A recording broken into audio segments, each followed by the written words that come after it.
A note. Following advice from work-life imbalance may lead to action being taken by HR, your family, the authorities, or higher powers.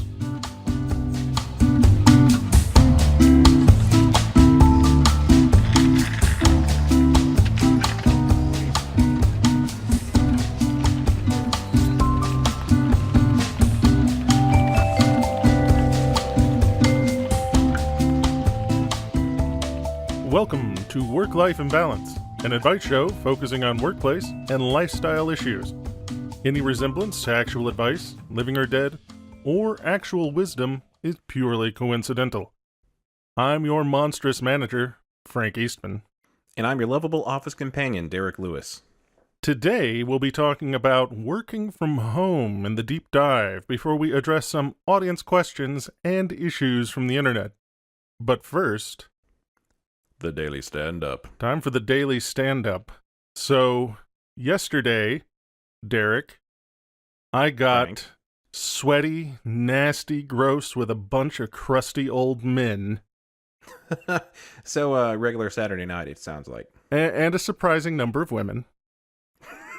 And I did something that I have never done before. Before I get too blue, tell me what it's about.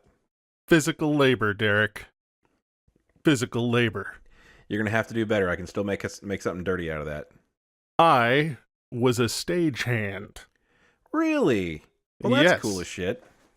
It was one of those sort of off the cuff, they needed some extras sort of things. And I enjoy doing things that I've never done before just to have experienced it. Right. So where I'm at is like, I know that you guys have been working out a lot. Uh-huh. And so you've got a gym and you've got all those gym membership fees. Uh-huh. I got paid for So the you got most paid for the pain. I got paid for the most exhausting goddamn workout that I have ever had. I checked my I've got one of those Fitbits. Yeah. I had 190 minutes of active time, like with my Jesus heart rate Christ. up in the exercise zone. Wow. What was the production? Yeah, it was a rap concert, and it was honestly surprising. Like I've never done that sort of thing before, and so coming into a concert space, like I've been to concerts and stuff before, but I've never been sort of behind the scenes or backstage. Right. And I don't like work. I think we can go ahead and say that. That's a truth about me that most people know. Right. But it was kind of interesting being part of like an enormous swarm of people that were All doing the same thing. Yeah, well, they were all doing individual things toward a common goal. And like Right. they completely changed the space in the course of about 3.5 hours. Hmm. Like stuff that I didn't realize wasn't permanent was removed from the space. Like it was just like 2 walls and a concrete slab by the time they got done with it. And when we came in, it was a big stage for a Right. show. So it was honestly surprising getting to see that. But the bigger part of it, you know, as far as I'm concerned, is the fact that I was outside. It was hot. It was humid. And I did physical labor. And that is deeply unlike me. Oh God, yeah. I think I've been kind of a mild stagehand a couple of times, but mostly they were. It was when I was back in a in a Christian worship group. When I was, So you got when I to was you got to 15 and strike for a 16. couple of Christian bands. No, basically it was we didn't have stagehands, so we did our own stagehandery. But here's the cool part. So we were shitty, like we were bad. Like we actually had some of our own songs. So like we would go and perform them and do like concerts and stuff. And we would also we would play like worship festivals and stuff like that. one of the closest I have ever come to fame or stardom in my life is we actually opened for Blake Shelton. The Blake Shelton, like the country music star Blake Shelton. We opened for him. Sure. Are you not familiar with Blake Shelton, or are you just not impressed? We'll go with a little of column A and maybe a little column B. Who the fuck is Blake Shelton? I'm sorry, I do not know country music very well. So at the time, I probably, I was like, okay, cool. He's a country music superstar, or he's a country music star at that point. But he's actually one of the 4 coaches of The Voice. So okay, all right. I think I know the guy. He's that you're the one talking that's about. won. Yeah, he's the guy that's won more than anybody else. So yeah, I mean, he's big shit now. Like people know who Blake Shelton is. Obviously, you don't. But that doesn't mean that other people don't know who Blake Shelton is. But yeah, it was actually there's a local college named Shelton College, or Shelton State Community College, and for their like some big anniversary, I think it was 50 or something like that, they actually hired Blake Shelton to come out and play a concert. Well, they tried to get some local groups to kind of fill in the rest of the bill, and sure enough, we were one of them, and we played the opening set for Blake fucking Shelton. And it was cool as shit. Like, I would have thought that opening for a country music star would at least they would at least lend you some roadies, but no, none whatsoever. Oh no, I imagine. Yeah, we didn't have a ton of stuff. We had some speakers, some like drum kits and stuff like that, and musical instruments and whatnot. And yeah, it was kind of funny because essentially they had like the main stage, and then they had us on a flatbed truck, like a big flatbed 18-wheel truck trailer. And so we were, all of our stuff was on it. We were playing out there, and they kind of just unplugged us and rolled us to the side.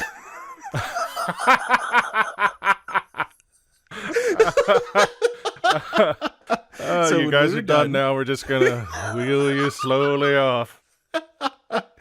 I think that was kind of their ripcord. So just in case like we were bad, they could just kind of start the truck and just mosey on, just deposit us where we belong over near the porta potties. But now playing on the second stage near the porta potties. But it was really cool. We didn't get to meet Blake Shelton or any of the other cool people that were there. But yeah, so we I was both a musician and a stagehand that day. It was interesting, but no, that's the closest I've been to fame. I did shake Kirk Cameron's hand at a Christian youth summit when I was like 12. Those are my 2 claims to fame, pretty much for my entire life. And I'm 32 now, so my guess is that it's not going to get any better than that. So both of your claims to fame were church adjacent, huh? Dude, that was my life before the age of 18. But before the state legally said I could make my own decisions, everything I was doing was church related. So yeah, I guess this rap artist, like when we were taking down the stage, I was informed that there was a special piece of truss that had a huge curtain that had been attached to it at the beginning of the night. And so there's this gigantic production of a stage with all kinds of stuff and lights and everything else like that. And then very, very front was this big drop cloth. And all the openers had to play on like the front 10 feet of the stage with none of the shit that this guy had brought. He was like, they don't get any of it. Nobody gets to see any of this until I come out. And when I come out, we're going to drop it. And it's going to be lights and music and everything, but everybody else has got to play. So they didn't quite wheel in a flatbed that they made everybody else play on. But yeah, definitely that appears to be like, the main act sort of gig. Everything that I've ever been to, like the main act hasn't been, I don't know, like a prick like that, I guess, if I could say so. Like I've seen a couple of bands and like their shit would be set up and like the other band wouldn't touch it. Yeah. but they had the whole stage to work with, at least, like you could see Yeah. that the other guy's stuff there. And they didn't, like not their instruments and stuff. Yeah. Or and Well, and then they even had that. shared sound stuff. Yeah, like I was about to say, I've actually been to a couple of concerts where, and it might have been because they didn't have a whole lot of space to work with, but they're setting up a drum kit is really fucking time consuming. So that's not generally something you can do in like a span of 15 minutes between bands. So there was a one concert of relatively big bands that essentially the opener, the middle act, and the headliner, they all use the same drum kit. And I don't necessarily know whose it was. I'm assuming it was the headliners. But yeah, I thought that was really cool because the other alternative would have been to add like another hour to the concert while they set up all this extra drum kit shit. But yeah, like I didn't, obviously they were using their own guitars, but like amps and other such paraphernalia like stage stage things and whatnot. They didn't do like their props and stuff, but they weren't really territorial over the stuff on the stage, and I thought that was pretty cool. But yeah, I can see that. Let's say you have like a four show or a 4-band show, and everybody has their stuff on a stage. You got 2 feet and a net in front. Exactly. Got a net just in case they lose their balance. Yeah, not a lot of room for acrobatics and showmanship when all you have to work with is like a foot of stage. Being the biggest guy, again, didn't necessarily serve me well. I was not on the most physically demanding portion of the proceedings. I will go ahead and admit, and that is to the good, because I used muscles that I haven't used before, like biceps, pectorals. Stuff that I don't usually use, but multiple times, like they're swinging down gigantic pieces of truss and shit on cable motors, and they need it positioned, and so they'll have rope teams that are like pulling it into position as it's being lowered. Right. And invariably there was like a yell across the stage for me to come over there, and everybody's like, "Thank God you're here. I wish you would have been here when we were setting up. You're very strong." And I was like, "No, I'm not very strong. I'm very heavy." Which can be kind of like strength when applied appropriately. Which is to say, if I grab this rope and lean backward. There's enough mass that if gravity is allowed to do its job, the result is lots and lots of force. So I can Pretty see much. that. But it wasn't as bad a time. Like I agreed to do it 100% only because it was something that I've never done before, and as I said, I like to do shit that I haven't done before, just so that then I've done it and I know what it's like, and I can speak to it. But Right. I had a lot more fun than I was expecting to have. Like, ordinarily, I hate to be sweaty. Like, that is my least favorite thing on the planet, which is why I'm Right. fat. Second only to being on fire. Yeah, and if I could somehow be both sweaty and on fire, that's probably the hell that awaits me. Right.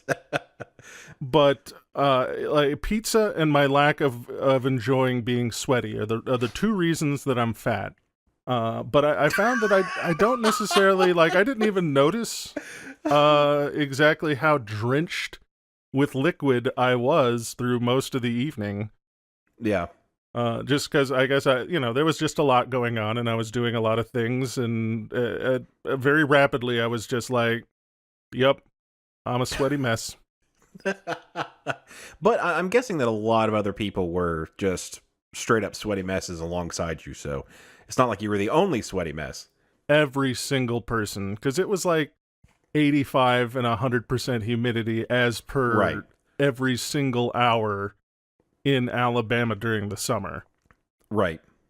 Yeah, there was a concert I went to where it was Mumford and Sons, and it was a good show. But before they even started playing, Like they get out and I mean they're from Great Britain, so it's a different climate there, and so they were part of doing their Eastern United States tour, and so they started like at the top and worked their way down. So they got through like the Carolinas and the Tennessees, and they got to, I think they went to Georgia first, and then they went to Alabama, and they're like, I wish I could do Marcus Mumford's accent, but I won't try. But basically, it's like fucking bathwater in here. Like they hadn't even started playing, and they were already sweaty. Like I mean, they have roadies. Like they have everybody take care of everything for them, and they walk out and they're already drenched. They're like, this is fucking terrible. Like, Oh yeah, why just do you? existing outdoors in Alabama at any hour during the summer. Like this was in the middle of the night. We got done at like 3:30 a.m. Jesus. and it was still like 85 with 100% humidity the entire time. Yeah, we live in a climate that makes English people or British people come and say, "Why the fuck do you live here?" And what's funny is that their next show was the next day in like fucking Miami. So it's like, oh baby, you just wait. we are the appetizer for the moist awfulness you're about to receive. Somebody go ring out Mumford and Sons. Want to get to the deep dive? Sure. All right, today on the deep dive, want to talk about working from home. If you work in a career like I do with software or some other technology-based job, there's a chance that you may be able to do your work remotely or work from home. I like working from home myself, for myself. The problem is in the business that we're in and the job that I do, my job is mostly kind of being in and around my coworkers Right. and finding out like the in the moment things that they need or the in the moment problems that they're having or the questions about process and things like that they might have, which is great when everybody's at the office. Right. If nobody's in the office, then I can't do that. And so Right. like I can work from home the same that anybody else can work from home, like all the software developers can work from home. But when I work from home, it is literally me sitting at my basement table, twiddling my thumbs, waiting for Right. something to happen that I can actually respond to. So I'll respond to like maybe 6 email over the course of the day, maybe a chat message every 2 weeks or so.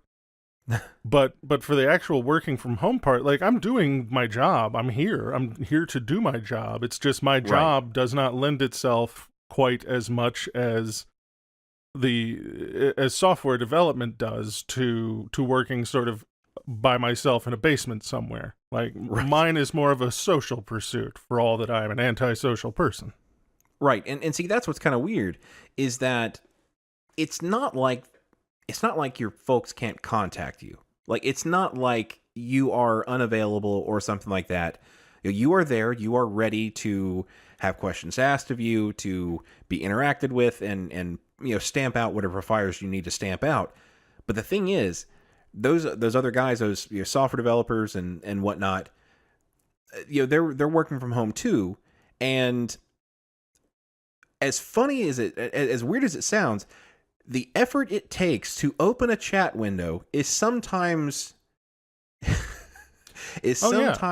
greater than the value that you will get by having the question answered. So or that it feels like it, like the opportunity cost there, the additional effort that's involved in some way physically making the decision to reach out is more than a lot of people are willing to do in order to, they'll be like, I wonder, it's not worth it to try and track Frank down to have him answer the question. Right. As opposed to if I'm literally sitting next to them and they're like, hey, Frank, should I X or should I Y? Or a lot of times I'll hear people having a conversation and I'll stand up and kind of drift over there and find that there's a question or an issue or something that's in progress that nobody was probably going to come and get me to talk to me about it, but which I can be of assistance with just because I managed to overhear it. and Right. inserted myself. There's some other HR related complaints about you inserting yourself, but that's fine. Um, but no, you're exactly right. And there are a lot of cases where, when you and I were working together, where, yeah, like even though you had kind of guided us and made us up in the way that we should go, we still had questions about the process, or we needed some sort of impediment removed, but we weren't necessarily going to walk, I don't know, shit. I mean, even walking around the cubicle seemed like too much effort.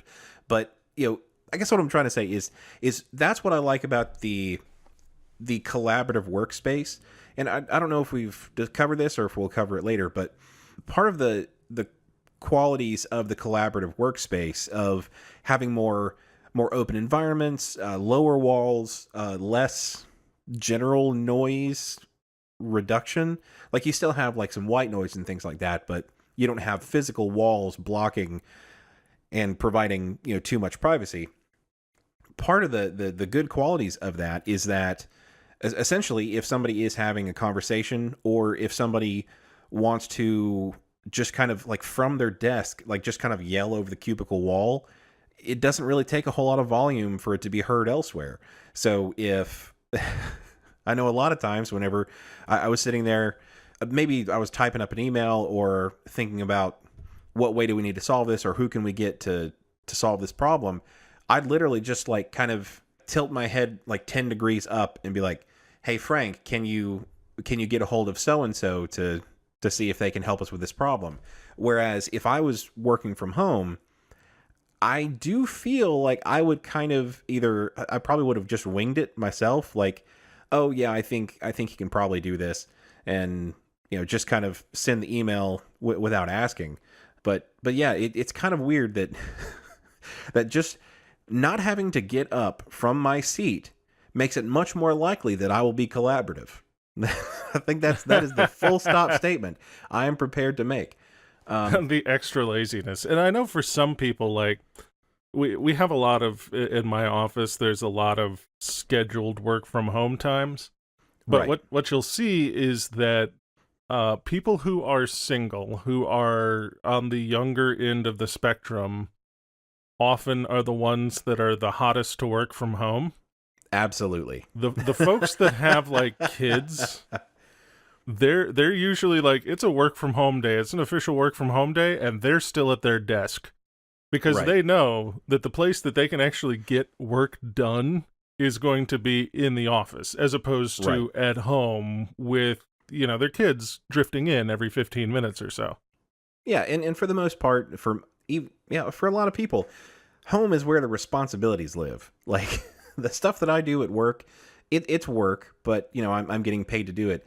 But there's a lot of responsibilities at home. Especially for me, like, if when I leave the office, I know the next fucking thing that's going to happen is I'm going to have to go to the gym. Like, that makes it to where being at the office is somewhat of a happy place. It means that I'm not at the gym. But speaking more generally about working from home, personally myself, as a software developer, one of the biggest things that is in short supply is attention span. And with all the things that are going on in the office, especially nowadays, and with a collaborative workspace like I talked about before, there are positive and negatives. Like, the positive is all the collaborative, extra, the easiest path to collaboration you can possibly get, because there's nothing separating people. But it's also not blocking out a lot of the distractions. So, in our office right now, like, we have like a bunch of TVs set up, and most of them are used for meetings and things like that. But sometimes they'll just have them set on like the smart TV mode, where they're kind of got a screensaver up there. And I have requested a couple people who had like 10-second timers on the screensavers. I had to actually ask them, like, hey, can you please like raise that to like 5 minutes or something, because every time that picture changes, it catches my eye and I lose focus. And that doesn't sound like a lot, but it's happening constantly. So essentially I'll be working on a problem, typing out my variable names and stuff, and then I'll see the picture change. I'll look up. It's kind of like what's that dog in Up? It's like squirrel, just it's not very long, and I realize what's happening very quickly, but my concentration's already broken. Yeah, it's still a context switch. Like, your brain is going, what is that? Okay, never mind. Back to what I was doing. And, I mean, regardless of how short a period of time it is, it still exists, and it's cutting out at least 30 seconds. Right, and it's kind of resetting the timer on how long it's going to take me to really get fully invested in what I'm doing. And whenever I'm working at home or working from home, I don't have those things. Like I've talked about before, my home is very minimalistic, and Jessica's normally busy doing her stuff, and she sleeps late anyway. So if I have a day where I wake up at 8 a.m. and start working, I've got a good solid like 5 or 6 hours to just myself, to where I can, if nobody messages me, I am just complete heads down working, and it's fantastic. And I, I've talked about it before that I'm a kind of a social introvert. So, or I am a sociable introvert, where I like interacting with other people, but at the same time, I do get a lot more done when there's nobody to interact with. So, in my case, I think it is definitely a two-edged sword, because there's a lot of things that are a lot harder to do when you are separated by technology. So if I have to do a Skype meeting or something to get people together, that's going to be a little bit more difficult. Whereas if I was in the office, I mean, I'd literally turn around, walk 10 feet, and basically everybody that I need to talk to is within earshot. So Yeah, and like, I think the important thing is to have a balance, especially in knowledge worker fields like that. Like, if I were a full-time writer, for instance, I think I've got pretty good discipline. Like, I've got a desk. It's in the quietest part of my house, partially because it's also my recording studio. But when, like when I'm working from home, I can sit at that desk. Everything else is far away. I can heads down. I can concentrate. Again, I think the social aspects of work are also very important. So having both of those things, to be able to use them in tandem, I think is really important, and something that's really valuable. As time goes on, I think we're going to get more and more comfortable as kind of a people, especially in the technical field, that are comfortable with more work from home days. And honestly, that's becoming an actual, something they put on the job listing. Several years ago, I didn't really see very many people saying, "Hey, you can work from home," on the actual job listing itself. But that's actually a perk now, and I enjoy seeing that. That does kind of give me an idea that, okay, if I need to work from home for getting a delivery, or if I have like an appointment in the middle of the day or something, where that's one of those things that's kind of annoying, is that, okay, you go in to work for 4 hours, and you leave for an appointment for 2 hours, and you have to come all the way back across town for an additional maybe 2 to 3 hours that you're going to work at your desk at the office, and then you have to go all the way back across town to go home. Whereas if you were working from home, I will say, like, that aspect of being able to work from home when you need to, when it's going to be convenient. So as you had pointed out, when I've got deliveries, or sometimes I'm waiting for workmen because my house is falling down around my ears 24/7. But with my job in particular, like, because I'm working with software developers, and I understand that sort of uninterrupted time to get into the work and concentrate is important. Most of the things that I do in a day are very front-loaded. So, like, Right. I get there early in the morning, I have a whole bunch of meetings. Usually my meetings are done by 11 a.m. so that I'm trying my best to give people as much time during the day to work as possible. And after those meetings, like, that's when that aspect of my job where I'm just sitting there waiting for someone to have a problem comes in. right.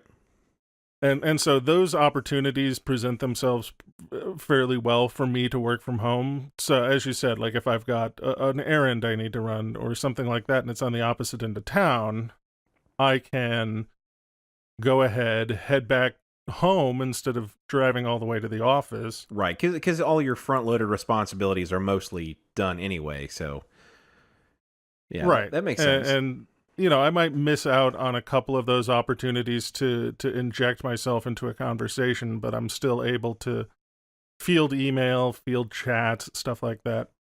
And I think a lot of offices, and our office as well, are trying to move a lot of communication to virtual sort of electronic spaces. Right, And I think it's specifically to sort of help facilitate people working from home. Because as you said, it's become a benefit. It is a right. benefit that is listed in job descriptions and things like that because it's what people are looking for more and more. Yeah, So if everyone is used to just like jumping into Slack or Teams or something like that to jot off those quick questions, then you know there's a lot less in the way of leveraging me physically if they're more used to leveraging me in a digital way. right. And I've got a couple of friends that have kind of lucked out and found that really good permanent job that they're able to do completely remotely.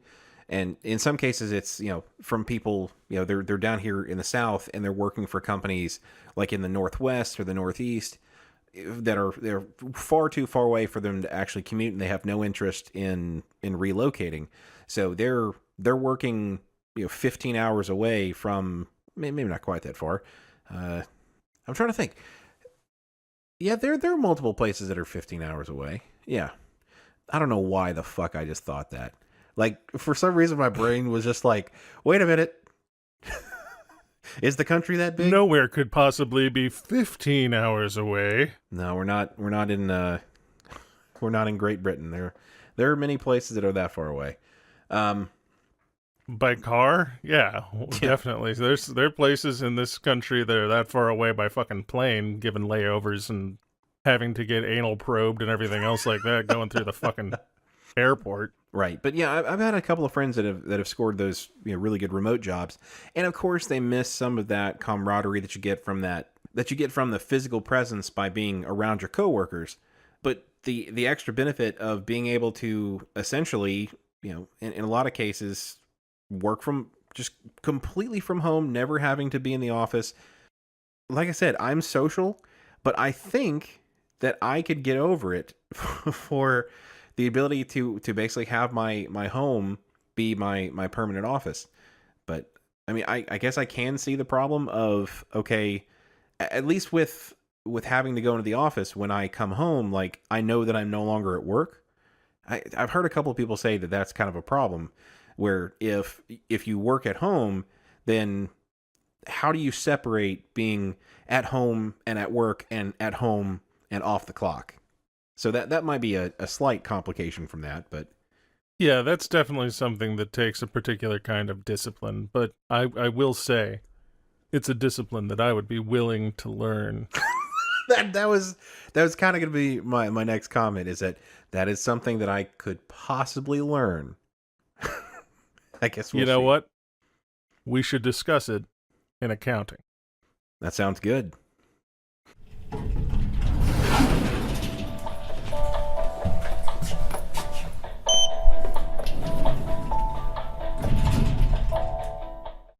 All right. Time for the review retrospective. Yes, Frank. Rain the praise down upon me like manna from heaven, please. Wonderful views on things I don't want wonderful views on. 5 stars by Kaiser Herzlich. Episode 11 makes you imagine a portly gentleman in a Marilyn Monroe dress standing over a server room fan without underwear. Then they share the wisdom that Comic Sans is the worst. Get me one of those flat earther Bibles. I will say, I think that the bit about the Marilyn Monroe dress in the server room, probably some of our more evocative work, if I had to say. And probably some of our more scarring. Right. Oh. I laughed out loud at work. Worth it. 5 stars. Drew the Drew. These two guys allow for a familiar and comfortable bear hug from behind that you wouldn't mind being surprised by. Their rapport and wit is just what you need to decompress after a long day or to keep you smiling when your workday gets rough. The variety of topics and banter back and forth makes everything worthwhile. Well done, gentlemen. Talking about the surprise bear hugs. I mean, I think they've definitely been some of your meetings before then. Oh, yeah, that's generally how I open. And that's why no one wants to be late to my meetings, because they know that if... If you're late, you get the bear hug. Exactly. Or if you're late, you don't get any bear hug, Derek. It could That's be the true. other way. That is true. Kind of like the Friends episode where Chandler tells his boss that he doesn't want his ass smacked anymore. But then when the boss respects him and doesn't smack his ass anymore, he gets jealous or envious that he's no longer getting his ass smacked. So You never know what you've got until it's gone. that's right. Yes, but thank you very much for the reviews. That is sweet. We appreciate every bit of it. And I feel, as we've talked about before, I feel my head swelling ever so much slighter. Thank you. All right, it is time for the Indie Podcast Corner. In this segment, we take a few minutes to tell you about a new podcast that we've been enjoying that we think you'll enjoy too. And before you say a fucking word, Yes. I do not have the jingle ready, but Sweet baby Jesus. but I have lyrics. I have written the composition. I just haven't done it yet. But I did buy a cool ass MIDI keyboard, so I think with that will be that will be enough of an impetus. I have spent money on this, therefore output is expected. So I think that will be what'll push us over the hump. So It's supposed to be the indie podcast corner, Derek, not the semi-pro podcast corner. Look, see, my problem is that anytime I try to do something, I can't just like let it be okay, except for like this whole podcast. But anything that I do for myself, like I try to make it as good as I possibly can, or at least I try to make it match the quality that I have in my head. And that takes a really long time and colossal effort to actually bring to fruition. So we will see. I don't think I'm going to get quite to the level that I want. Honestly, at this point, there is nothing that I could produce that is of enough quality to warrant the lead up to its reveal. Like, so there is... honestly, at this point, I feel like there's no pressure anymore because nothing will be good enough. So we'll just push it on out the door. I'm just wanting some Tiny Tim tiptoe through the tulip shit, man. That was one of the renditions. One of the iterations was very similar to Tiny Tim, ukulele and all. So see, I'm here for that. I'm waiting. We'll see what it is. I guess we'll have the indie podcast corner without intro. Once until again, you're ready. All right, this week our featured show is the Besotted Geek podcast. It is hosted by two people. I assume they're people. They go by the codename Stork and Peacock. So they could just be sentient birds. Like I can neither confirm nor deny whether or not they are people or sentient birds. But sentient birds with a podcast called Besotted Geek. So I'm already picturing like two pigeons and little fedoras. I think they might get behind that. But they review nerdy and geek movies and do lots of bits surrounding those movies, such as for example, one of the latest. Sorry, let me take another run at that. Don't worry, Frank. Through much exertion, we will squeeze quality out of this. Sort of. Like blood from a turnip. But they review... God damn it! Remu. What the fuck? Fuck me. Remu. Now it's two cats with little fedoras. God. They review nerdy movies and do lots of bits surrounding those movies. So essentially, they do multiple movies in a series. So like with Batman, they've run through pretty much all of the modern Batman movies, and they'll have kind of a running tally of which one is which of the characters is the best villain, the best love interest, the best hero, things like that. And sadly enough, Batman is probably not their favorite hero throughout. Unless it's Michael Keaton Batman, right? They were not kind to Michael Keaton Batman, to be honest. And that's okay. I'm perfectly fine with that. I'm just going to be over here in my corner. They also make movie-related cocktails, and typically it's one shot and one mixed drink. And most of them have sounded fantastic. I don't have a very big liquor cabinet, so I haven't made them. But they sound fantastic. And those are meant to be your boozy movie companions while you watch this movie along with them. And they just celebrated their second anniversary of their podcast. So I think their latest podcast was 107, I believe, at the time of this recording. So they've been at it for a little while, and it is fantastic quality. And I think you guys should really check them out. 107 episodes, and they've still got liver function. It's well done. Yeah. Well, the thing is, it's all about moderation, and they only do the podcast once a week, so they abstain throughout the week, just get shit-faced on the podcast, and no alcoholism develops. It's great. Once again, that is the Besotted Geek podcast, and you can find them on Twitter at Besotted Geek Pod. Sound like a real good podcast, Derek. Look, I know Michael Keaton is your bae, but he's the original Batman. He is the best Batman. That's all there is to say. He is the only Batman. No. Can we just talk for a second? Like, there really has never been a great Batman. Like, not even movies. Like, ignore the movies. Their casting choices for all the Batmen have not been fantastic, I feel. I don't know. I have a special place in my heart for both the 1960s TV show Batman and the 1980s. And also Jack Nicholson.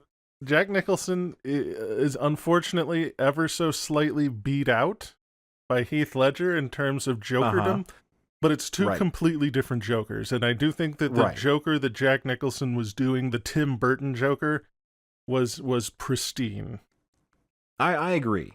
For what they set out to do with that, I think Jack Nicholson did a fantastic job. But personally, I do like the darker Joker a little bit more. But to each their own. I guess ain't no Batman like Lego Batman. Because Lego Batman don't stop? I wish it would.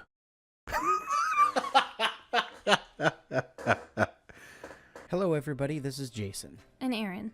And we are the hosts of the For Better or Worse podcast. Like most couples, we have pretty different tastes. There's a lot of things we agree on, of course, but it can be pretty difficult to find something to watch at the end of the day. She likes comedies, love stories, and dramas. And he likes anime, horror, sci-fi, and fantasy. So we both thought it would be fun to force each other to watch our favorite movies, shows, or anything else we can think of, and record it here for you guys. The show is a lot of fun, and it's not always torture. Sometimes we actually come around to each other's side. We would love for you guys to give us a shot, so download For Better or Worse anywhere you listen to your favorite shows, and join us in the fun. We can't wait to share our experiences with you.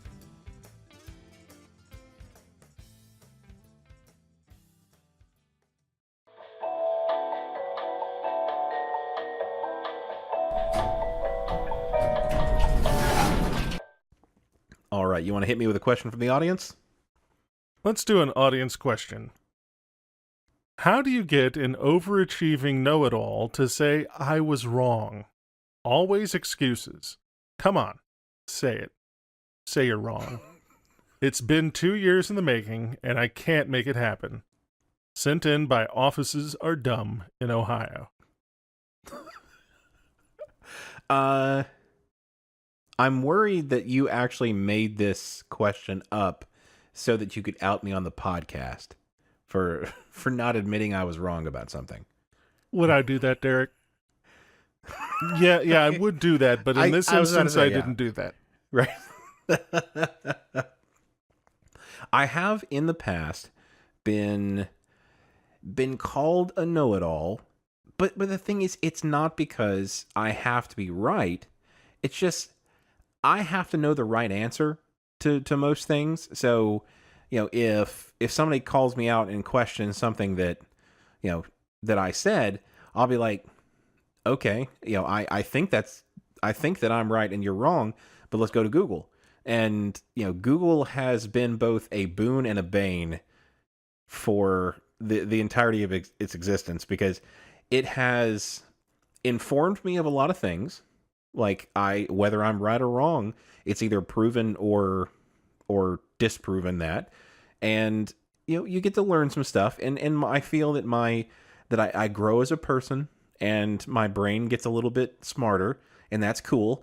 But,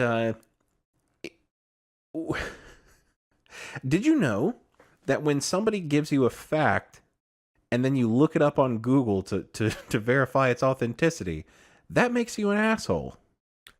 I don't know. I did Does not it know make that. you an asshole, Derek? Because in this day and age, like, it's kind of one of those things that's almost required. Like, anytime anyone says anything, especially the higher you get in governmental offices, I think, the more that you need to, like, jump online and check that shit out with some reputable third parties. Right. I mean, you're not wrong. I mean, but that's the thing. I think that it's kind of a twofold thing. I think that back, in the day when you didn't really have this at your fingertips, I mean, even as early as, the 2000s, I mean, the early 2000s, we had Google, but it wasn't necessarily the voluminous font of knowledge that it is now. You still kind of had to string some things together to try to get the right answer. But, as the internet has grown, all of the collective information that's out there, like there's a lot of good information. There's some misinformation, some bad information, but there's a lot of, really accurate and detailed information on stuff, and it's fantastic. But that's also kind of weakened, at least mine. It's weakened my ability to recall things, because why am I going to rely on my imperfect knowledge of any particular subject? Why not just go directly to Google? In fact, I often encourage people not to talk to me and just tell them to Google it, because there's no reason to discuss anything anymore. In general, I like to know things because this particular argument has been in existence for quite a while. There was an argument that a certain technology was going to lead to people having poor memories and forgetting things and no longer needing to actually use their memory to remember facts. This was ancient Greeks bitching about writing. So the jury is still kind of out on that one. Yeah, so Plato might have had a problem with it. In general, I think everybody is afraid that the newest technology is going to lead to the downfall of people having memories for things. Right. I think for the question asker, like beyond... Oh, fuck, I forgot we were doing a question.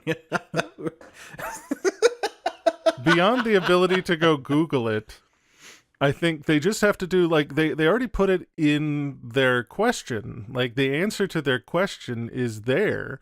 I think you just have to take them down, like the cheetah taking the gazelle upon the savannah, and hold them down and just say it. Say you're wrong over and over again while you have them in a chokehold. HR will probably have problems with that. Definitely. Probably. But until they experience it firsthand, and then they will be totally on board with your, somewhat reprehensible tactics. But sometimes that's what it takes. Yeah, I mean, it depends on how bad of a know-it-all pain in the ass that this person is. It might be that everybody from HR just stand there and be like, yeah, no, deserved. Because I think that there are a couple different types of know-it-alls. Like there are the type of know-it-alls that will, attempt to recall information. Like I think that I'm probably of that ilk. I will try to recall some information. I will rarely claim that it's perfect. But then you have the other type of know-it-all where essentially they feel that their ability to recall knowledge is completely perfect. And no matter what happens, like even if you pull it up on Google, they state something, that it's false, or you think that it's incorrect, and you Google it, and Google, with many verified sources, says that they are wrong. They will still stick to their guns and say, no, I know that I'm right. They're just misinformed or something. I think that's like a true like personality disorder. Like if somebody is willing to take like you pull up like 10 scientific journals that say something is wrong, or that something that somebody else said was wrong, and they're like, no, they don't know what they're talking about. It's like, motherfucker, they are scientists. The only thing they do is the thing that you just were like bullshitting about. Like, I think we need to take them a little more seriously than we take you. So, given the current administration, that person obviously needs to be put in charge of NASA. It's working out so well so far, ain't it? Fucking Space Force. God damn.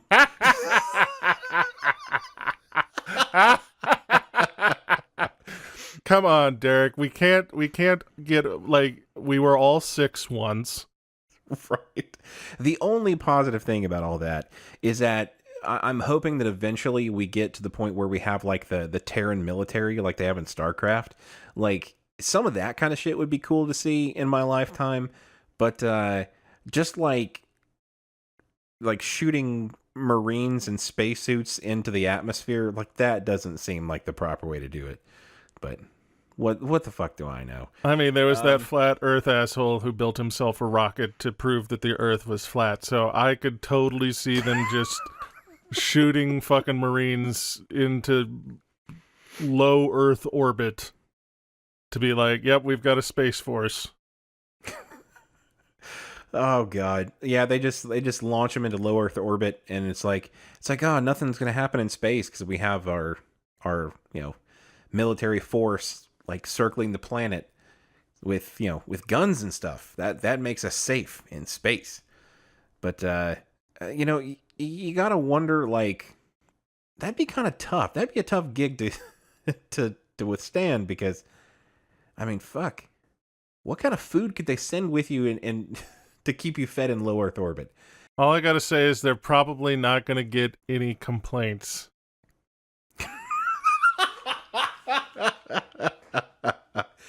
Yeah. Probably no reports either. No.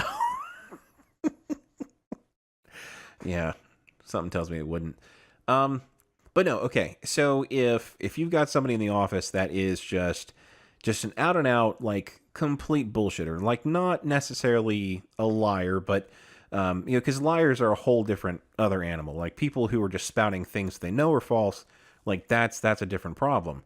It can definitely seem like the same thing, but somebody who feels so confidently that they are right and has such a mental attachment to being right. I mean, how can you combat that? And I mean both in in a serious way and in like a joking way. Like we'll get to the booby traps later, but like really, how can you handle that?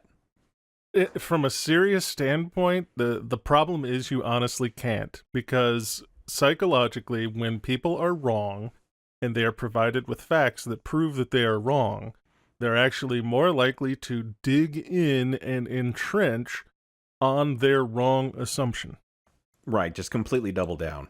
Because a lot of people, they take what they have decided to believe is the truth, and belief is the important part, not the truth. Right. And that is then part of their person. And I think I've discussed it before, like at that point, to be wrong is threatening their identity of self, and people won't do that. So it's a very thorny issue to get people to believe things that are in fact correct when they are mistaken, because coming at it by saying this is the mistake that you've made, their instinct is more often than not to double down on their horseshit. Right. I don't necessarily know if this is so much a booby trap situation, but what type of shenanigans could you pull on this person to somehow condition them to stop acting like a know-it-all? The only thing I can think of is that you're going to have to get a tranquilizer gun and a shock collar. Why both? Well, you got to trank them so that you can get the shock collar on them. Okay, all right. So a one-time use tranquilizer dart, and then a lifetime supply of shock collar juice. Gotcha. Exactly. And then whenever they say something and they're wrong, you just give them a little jolt. Just a little corrective jolt. Just a although possible double-sided sort of coin might end up like the South Park movie, and they end up getting superpowers from being wrong. And that would be a regrettable sort of outcome. That would be. Want to get to an issue from the internet? One of my wife's coworkers legally changed his first name to Lord by user odd_craving.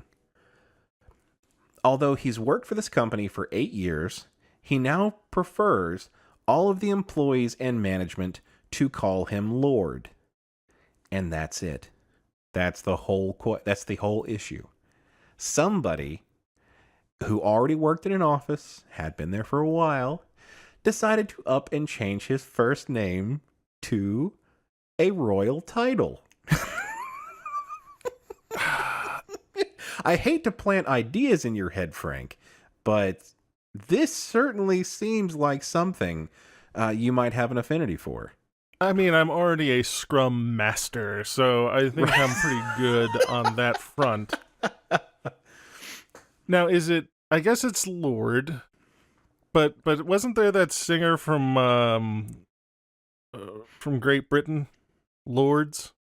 So there we go. I would just call him Lords, and I would hum her music every time he walked by until he was just so fucking embarrassed by this cockamamie plan of his to get everybody to call him Lord Fauntleroy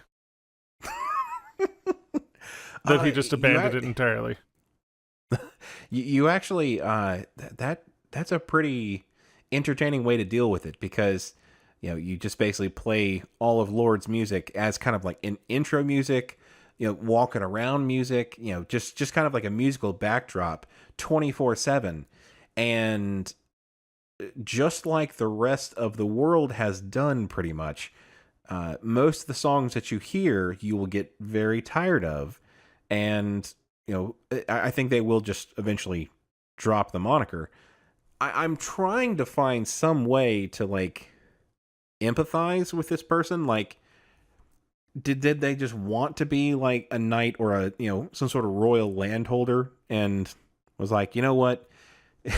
It's all about dressing for the job you want, not the job you have. So this is kind of their name way of doing that. I don't think you're allowed to do that, though. Like, I don't think I can just call myself President Eastman and be like, well, it's sort of an aspirational name.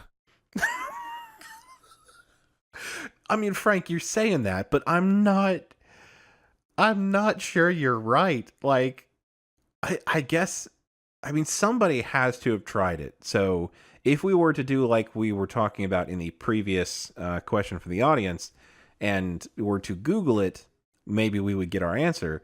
But, you know, we'll we will assume you can't do that. Now, is it kind of region locked? Like, so if somebody in the States can you know, do Lord or, you know, Duke. I mean, you can already be named Duke.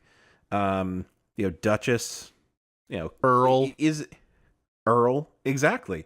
So there has to be some sort of like region locking to this. So like if somebody from you know, let's say India or Korea or something, if they wanted their first name to be president, there's not. I think they'd be able to.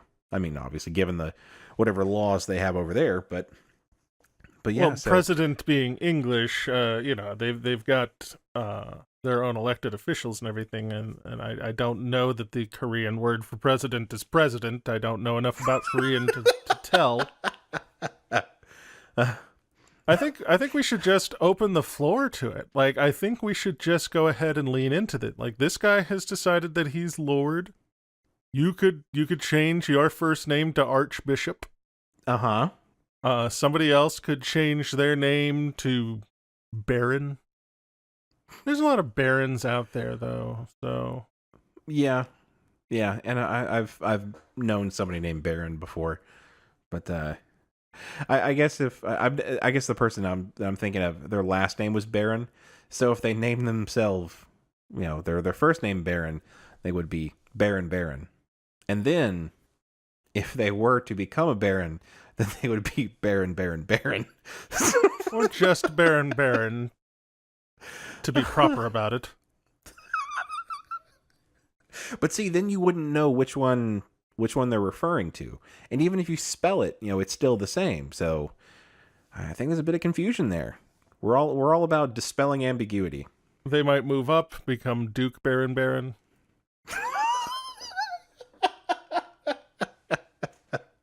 Oh, that would be confusing. Yes, this is this is my friend Duke Earl Baron. It's like, well, which fucking one is he? Maybe someone could change their name to Jarl. I like Jarl. That's a good one. Oh yeah. Get some obscure titles in there. Let's just go all the way with it. I'm not going to be able to dive into the deep cut with you because I've pretty much already kind of used all of my royal title knowledge, as it were. Emperor. Actually, Emperor sounds like something that a pop star would name their fucking kid. Oh, absolutely. This is my son Apple, and this is his sister Emperor. Yes, his sister Emperor, indeed.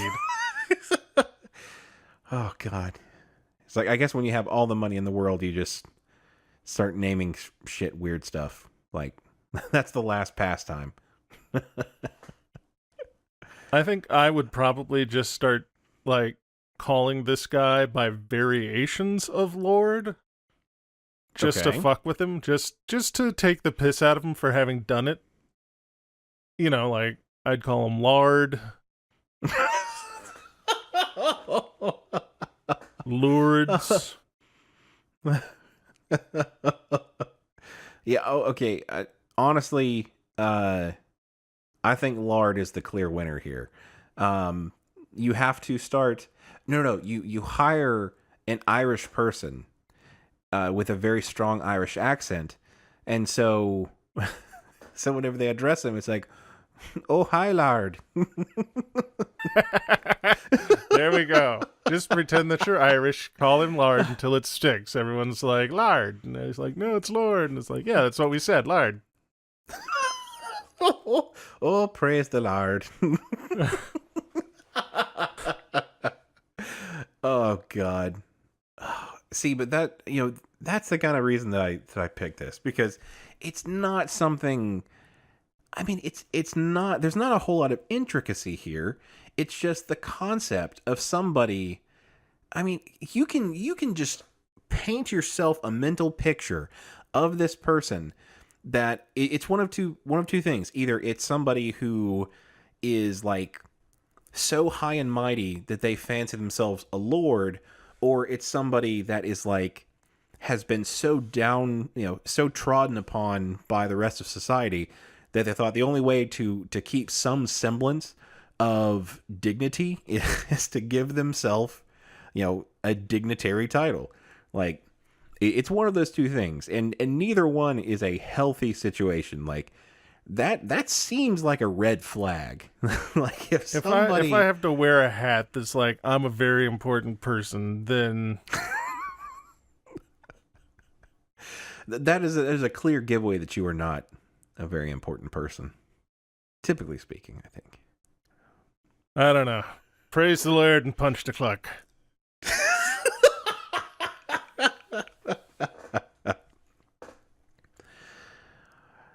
But thank you all so much for listening to the show. We now have a threadless merch store where we have our Work-Life Imbalance logo placed on any number of household items, and where we will be putting new t-shirt designs in the near future.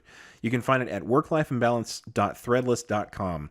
We would love to hear from you guys, so if you have any questions you'd like for us to answer on the show, send them to questions@wlicast.com. You can also visit us on Facebook at facebook.com/WLIcast or on Twitter at WLImbalance and use the hashtag WLIcast. This has been the Work-Life Imbalance Podcast. I'm Frank Eastman. I'm Earl Baron Derek Lewis. And with that, I think we're going to have to transfer you. I think I could pull off Duchess. I think you could pull off Duchess, too. You seem like a Duchess. That makes a good code name. Isn't that the name of like a cat food? Duchess? I know it's the code name of Archer from Archer. Oh, is it? So you can be Duchess and I'll be Babu.